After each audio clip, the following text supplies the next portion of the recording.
Ladies and gentlemen, good day and welcome to Rainbow Children's Medicare Limited Q1 FY25 earnings conference call hosted by IIFL Securities Limited.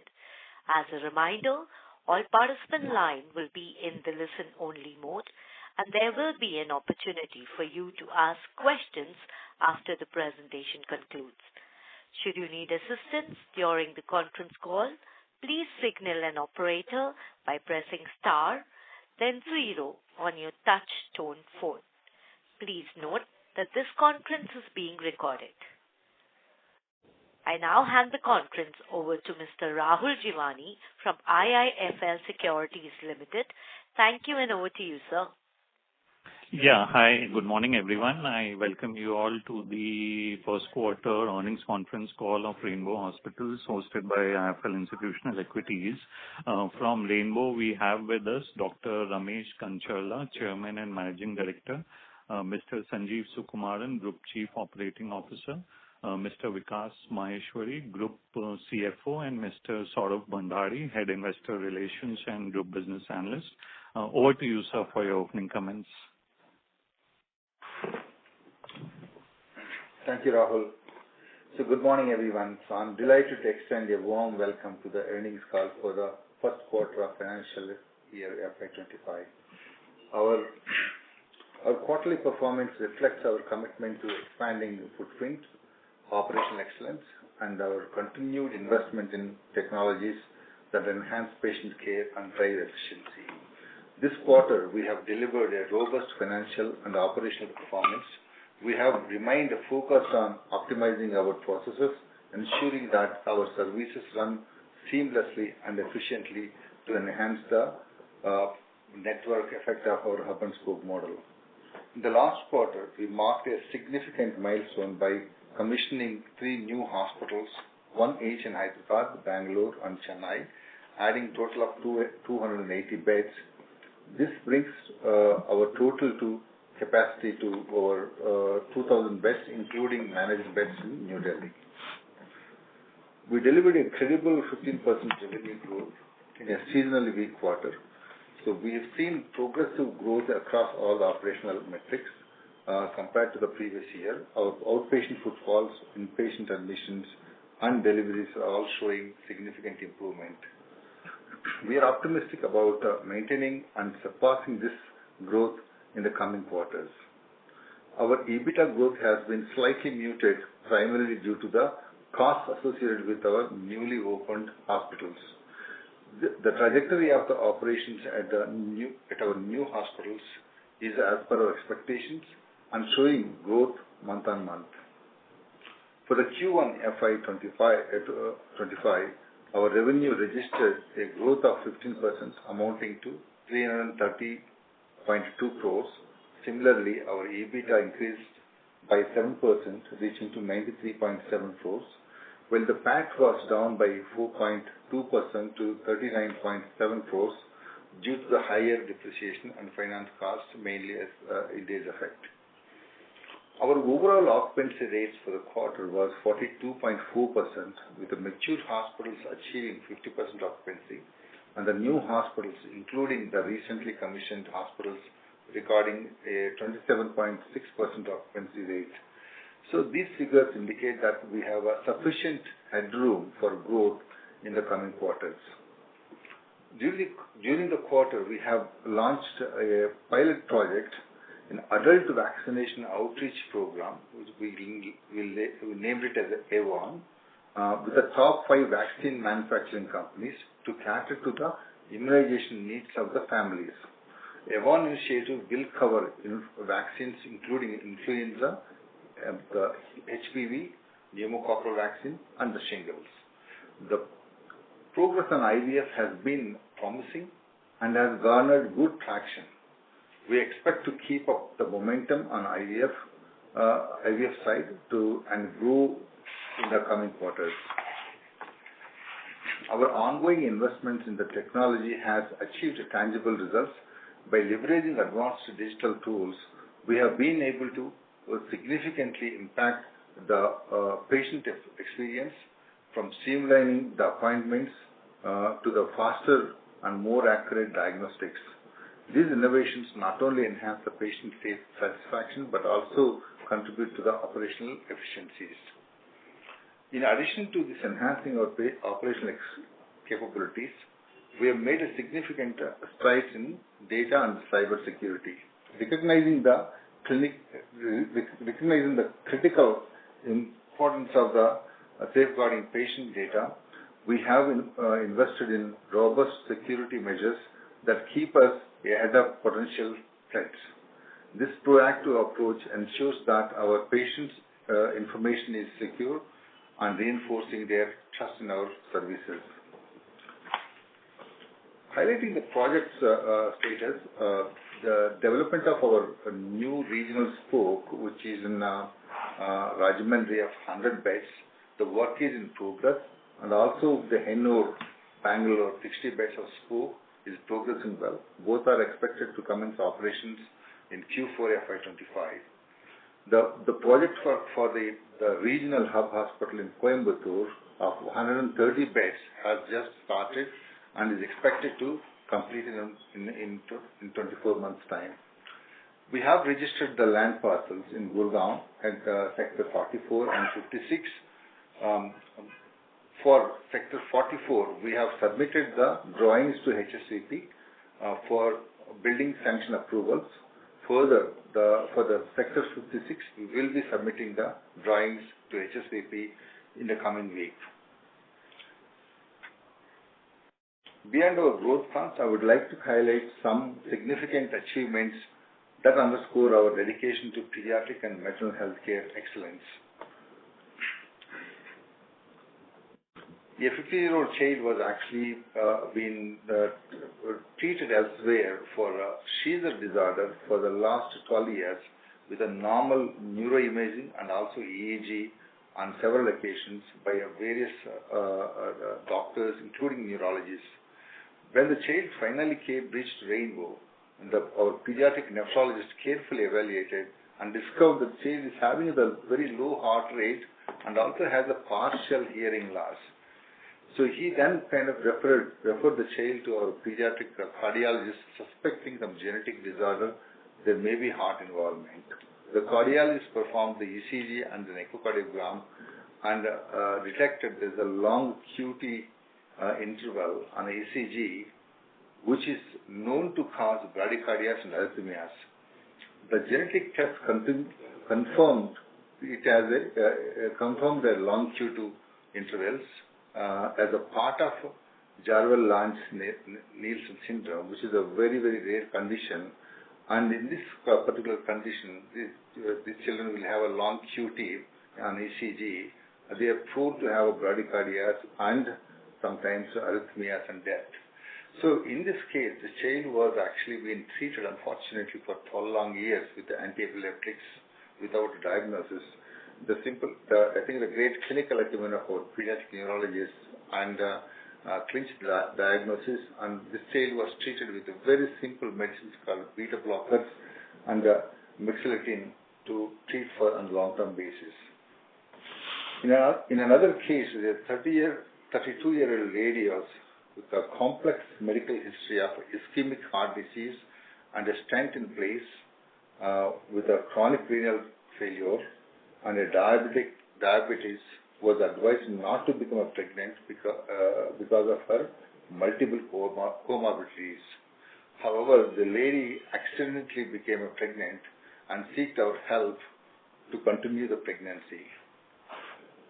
Our perinatal team responded very positively and included the adult cardiology and the renal physicians team and followed up pregnancy very closely and optimized her care time to time and ensured the pregnancy sails as smooth as possible, and eventually an elective cesarean section planned and delivered a healthy baby, and mother was so happy with that to become a mother. So these cases emphasize that importance of a multidisciplinary approach for tertiary and quaternary care patients to achieve better outcomes.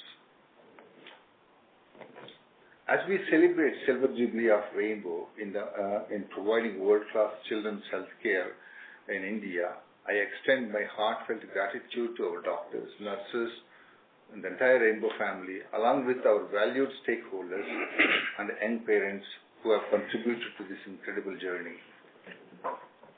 As we look ahead, we remain committed to maintaining our leadership in the pediatric and perinatal healthcare through continuous innovation, leadership development, operational excellence, and an unwavering focus on patient care. We are confident that our strategic investments will continue to drive our growth and deliver long-term value to our stakeholders. With this, I will now pass the mic to our Group CFO, Mr. Vikas Maheshwari, to take you through the financial update. Thank you once again for joining us today. We look forward to your questions and insights as we move forward. Thank you, sir. Very good morning to all of you, and thanks you for attending this teleconference. I am pleased to brief you on the financial performance and the key developments of the Rainbow Hospitals for the first quarter of FY25. Our operating revenue for the quarter is stood at 330 crores, reflecting a 15% growth compared to the corresponding quarter of the previous financial year. Our EBITDA for the first quarter amounted to 93.7 crores, marking a 6.9% growth compared to the same period last year, with an EBITDA margin of 28.4%. The profit after tax for the quarter is 39.7 crores, representing a 4.2% decline compared to the corresponding quarter of the last financial year, mainly due to increased depreciation and interest expenses related to our new units. In terms of operational performance, outpatient and inpatient growth was very healthy at 12% and 10% respectively for the quarter compared to the last year. Delivery volume also showed an impressive growth of 10% year-on-year growth. For the quarter, our non-annualized ROC is at 5.2% and are expected to rise as the new units ramp up their operations. Our payer mix continues to be robust and balanced, with 52% of the revenue coming from the insurance segment and the remaining 48% from the cash patients. Additionally, our international business accounted for 2.9% of our total revenue for the first quarter, amounting to 9.4 crore rupees. Our balance sheet remains strong, with net cash position of rupees 518 crores as of June 30th, 2024, which will support our ongoing capital expenditure plans. Given our current cash flow and anticipated internal accruals in the coming years, we are confident in our ability to complete all planned capital expenditure through internal accruals without acquiring debt financing. During the quarter, the company invested roughly 56.7 crore rupees in ongoing capital expenditures. I am happy to share that we successfully conducted our AGM on July 30th, 2024, with all the resolutions passed by the shareholders, and the company has paid the dividend on the same day. With these insights, I conclude my financial update. I now invite questions and suggestions from the participants. Thank you. Thank you very much. We will now begin the question and answer session. Anyone who wishes to ask a question may press star and 1 on their touch tone telephone. If you wish to remove yourself from the question queue, you may press star and 2. Participants are requested to use handsets while asking a question. Ladies and gentlemen, we will wait for a moment while the question queue assembles.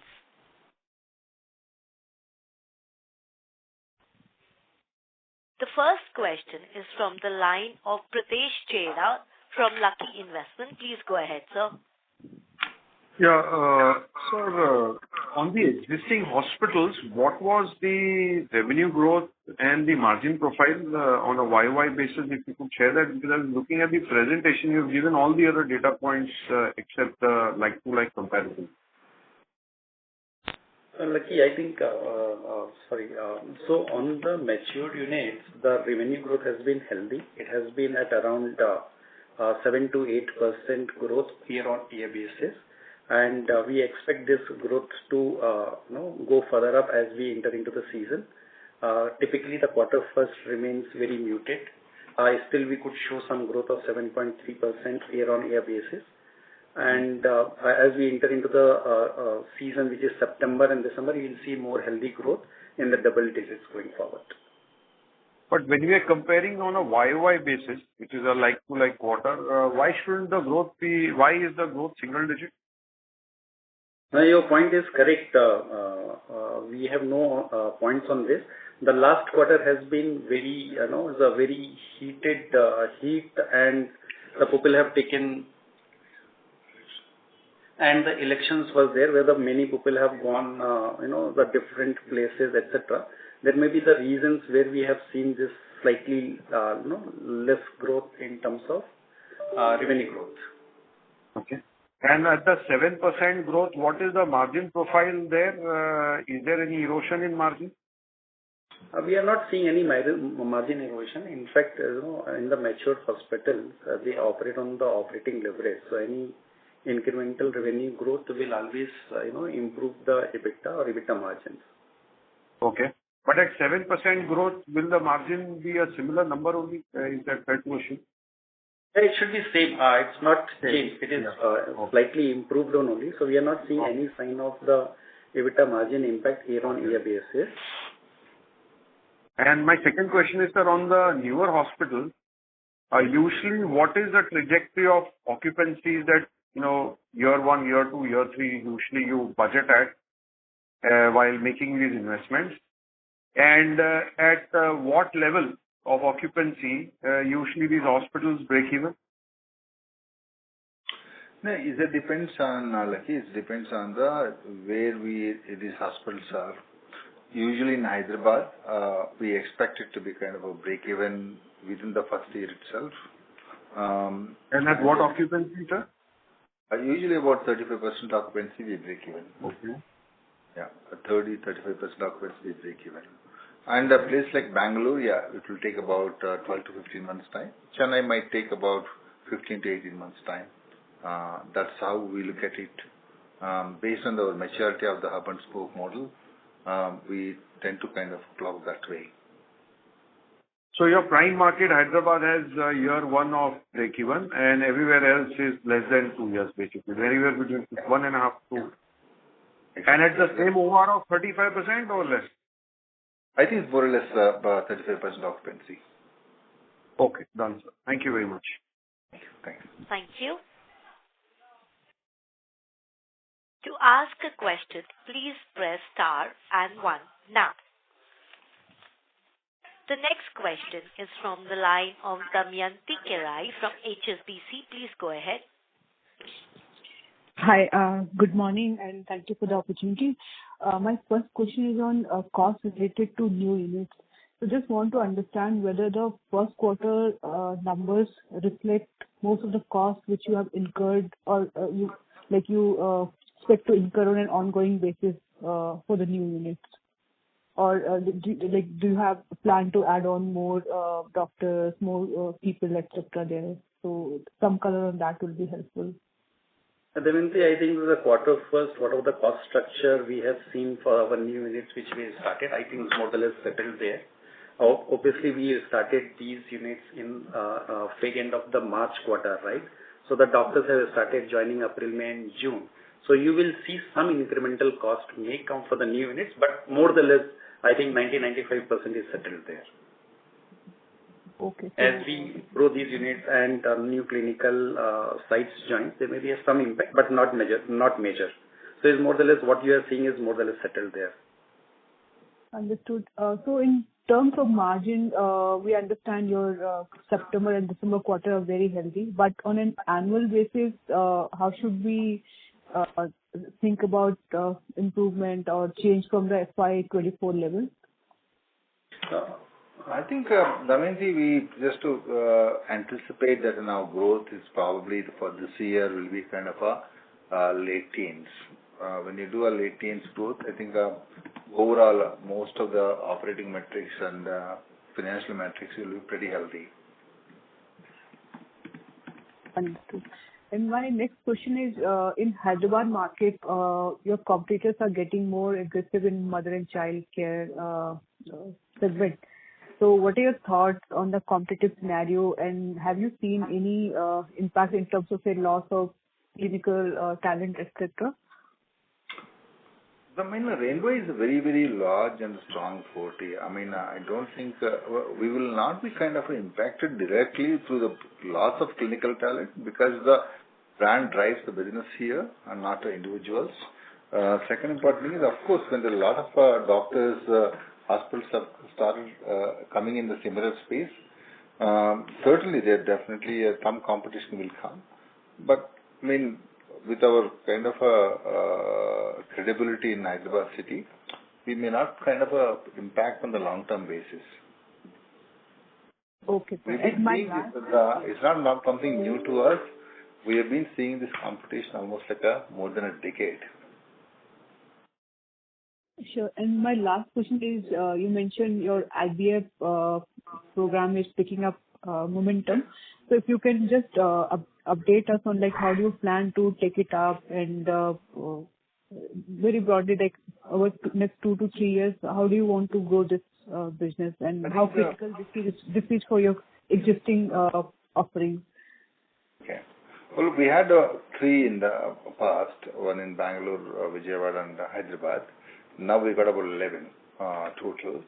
So now I think all of them are commissioned. The embryology services have started. The doctors have been recruited. Business plan is laid out, and I think whatever the early footfalls what we are seeing, and which are pretty impressive, which are pretty organic. What we are seeing is what we expected is kind of a Rainbow to drive the organic footfalls. I mean, the direct footfalls, which is happening, and they are quite impressive numbers. And I think we'll have to see that how this number is going to translate to the cycles, and it will take about probably at least a couple of quarters for us to kind of have a better comprehension on that. So how much you have invested so far? The investment is not too much because we have expanded into our own hospitals only. So it is the equipment and the space, furniture, fixtures, that's all. That is not very significant. It's very small, minimal. Okay. They're not standalone. They're all within the existing hospital, either new hospitals or existing hospitals. We have included them into the under the birthright parent services. Okay. Thank you. I'll get back in the queue. Thank you. Thank you very much. The next question is from the line of Mr. Mahesh from Atal Investment Managers. Please go ahead. Sir, just wanted to know the new hospitals that we have just added. I could see that last few quarters we are still at that occupancy levels of 27-28% there. So what are we doing? I mean, the ARPOB in the new hospitals is somewhere around 52,000 something. Is it because of high cost that these hospitals are not showing the occupancy or these areas, or you are? I mean, it is going as per your plan. How exactly do you see these new hospitals?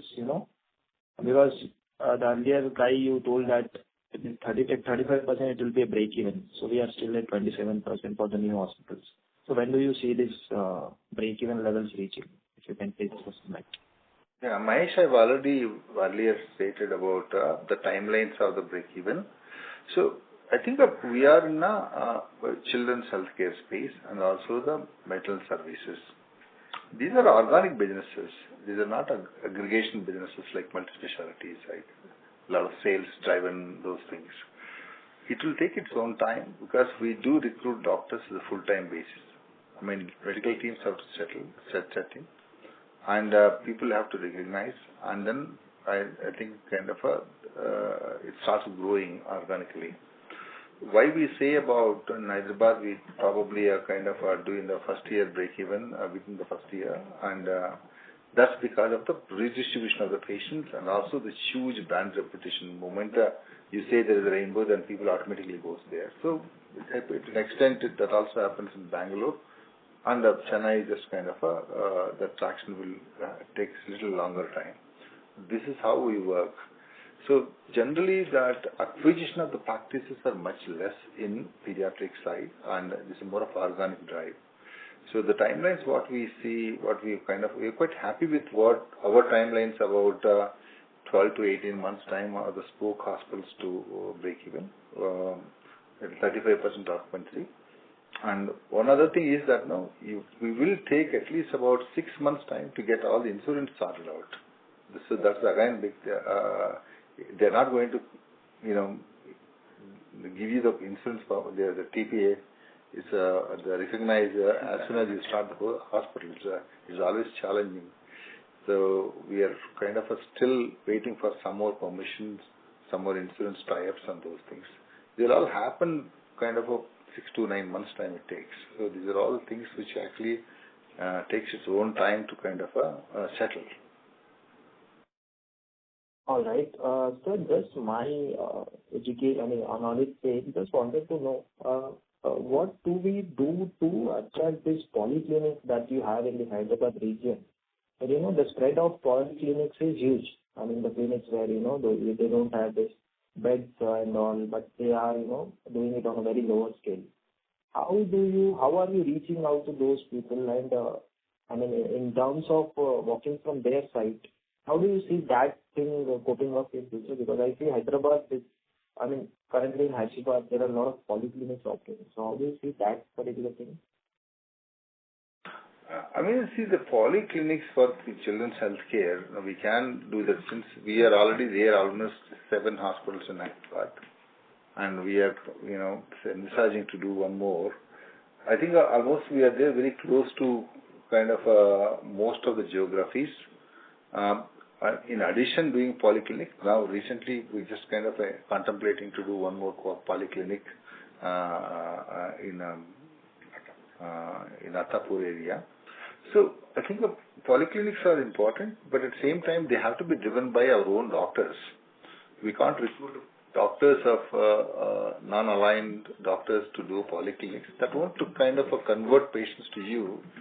This is our experience when we look at other hospitals, multi-specialty hospitals, when they run the polyclinics. Whatever we do, it has to be in our control. It has to be a kind of within the network. I was asking more about the polyclinics which are, not in the Rainbow's umbrella. Polyclinics which are operating independently, how you are reaching out to them? How do you are getting referrals from their side? No, of course, our sales teams, they will coordinate with them. So we have a large doctors network who refers patients to us. And the patient referrals happens only when there is complexity and when they require them to send it to Rainbow Hospital for a particular, intensive care or specialty. We have that way the huge connect with our doctors across Hyderabad, Telangana and Andhra Pradesh. All right. My last question would be on this Haryana thing, sir. It's been taking us a very long time because it's almost more than a year that we kind of, we went ahead with that project and it's taking a long time. Can you please throw some light on what exactly is happening on ground there and why it's taking so much time? Is it because of bureaucracy or some change of, government or something like that? What exactly? I think it's just a phase of government, nothing else actually. So we know the CEO, despite knowing the CEO of HSVP, still it takes that much of time because it's just kind of how the systems work. And also Haryana has got 2, one is Gurgaon offices and Panchkula. So between those 2 offices, it takes its own time. And finally I think we got the permissions. We got land registered, which is more important. Now we applied for the permissions. Hopefully they won't take much longer. There's some more clearances need to be done. Then post that is a kind of it'll be our project team how aggressively is going to do that. Once you have all the permissions on board, I think it shouldn't take more than 2 years. Plus or minus few months. Okay, so 26, 27, as you reported in your presentation, that's when we are going to get that. Yeah, maybe 6 months. We have to give an additional time. All right, sir. Oh, thank you so much. Thanks, Mahesh. Thank you. Thank you very much. The next question is from the line of Harsh Bhatia from Bandhan AMC. Please go ahead.